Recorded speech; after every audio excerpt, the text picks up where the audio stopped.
Damu ya Yesu ni mfumo unaotawala mifumo yote duniani unayoiona.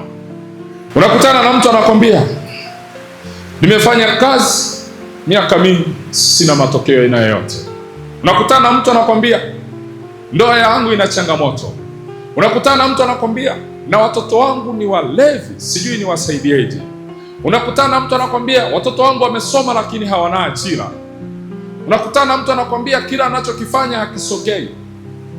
Lakini ukimuuliza, je, umeiruhusu damu ya mwanakondoo inene mema? Damu ya Yesu ni mfumo unaotawala sheria zote zilizotungwa na wanadamu, zinazotawala, zinazoonekana na zisizoonekana.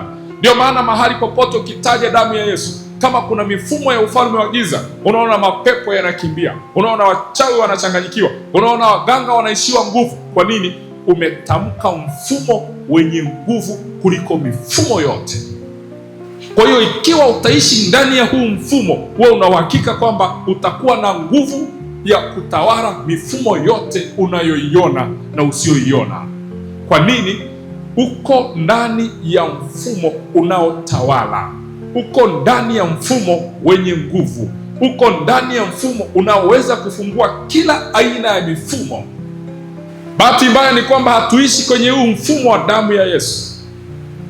Ndio maana inafika mahala tunagota, nafika mahala tunarudi nyuma, nafika mahala tunashindwa kwenye vita, nafika mahala mifumo mingine inatukandamiza, mifumo mingine inatutawala, mifumo mingine inaturudisha nyuma. Kwa nini? Hatuko ndani ya mfumo unaotawala, unaoongoza. Lakini laiti tungekuwa ndani ya huu mfumo, tungekuwa na utele wa ushindi kwenye kila eneo.